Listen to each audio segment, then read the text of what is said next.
നീ ഇപ്പൊ ചകിരിക്കാരൻ വർഗീസായിട്ടൊന്നും പറയരുത്. അതൊക്കെ പണ്ട്. ഇന്ന് ആ ജോണിയുടെ കയ്യില് നിന്നെ വിലക്ക് വാങ്ങാനുള്ള പൈസ ഉണ്ട്. അവനിപ്പോ എവിടെയാ? ദുബായിലാ. എന്നാ വന്നത്? ഇന്ന് അവൻ വന്ന കാറിലാ ഞാനിവിടെ എത്തിയത്. ആണോ? ഒരുപാട് സാധനങ്ങൾ കൊണ്ടുവന്നിട്ടുണ്ടോ? ഓ, ശവപ്പെട്ടി പോലൊരെണ്ണം. അതിലെന്തൊക്കെയാണെന്ന് ദൈവം കണ്ടു. നല്ല സാരികളൊക്കെ കൊണ്ടുവന്നിട്ടുണ്ടാവും. എന്താ നോട്ടമുണ്ടോ? ഒന്ന് പോന്നേ.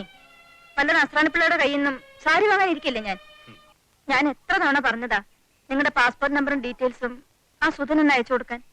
അന്നത് ചെയ്തിരുന്നെങ്കിൽ നിങ്ങൾ ഇന്ന് അബുദാബിയില്ല. അവൻ എന്റെ സ്വന്തം അമ്മാവന്റെ മോനാ. ഞാൻ പറഞ്ഞാ കേൾക്കാണ്ടിരിക്കില്ല. എന്താ ചെയ്യാ?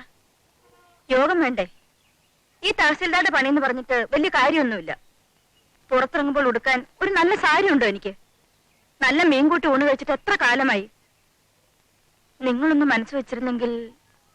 എടീ, വിസയ്ക്കൊക്കെ 10ഉം 15ഉം കൊടുക്കണം. സുധനായാലും കൊള്ളാം, ബുധനായാലും കൊള്ളാം. പിന്നെ ഈ ജോണിയൊക്കെ കാശ് കൊടുത്തിട്ടാ പോയത്?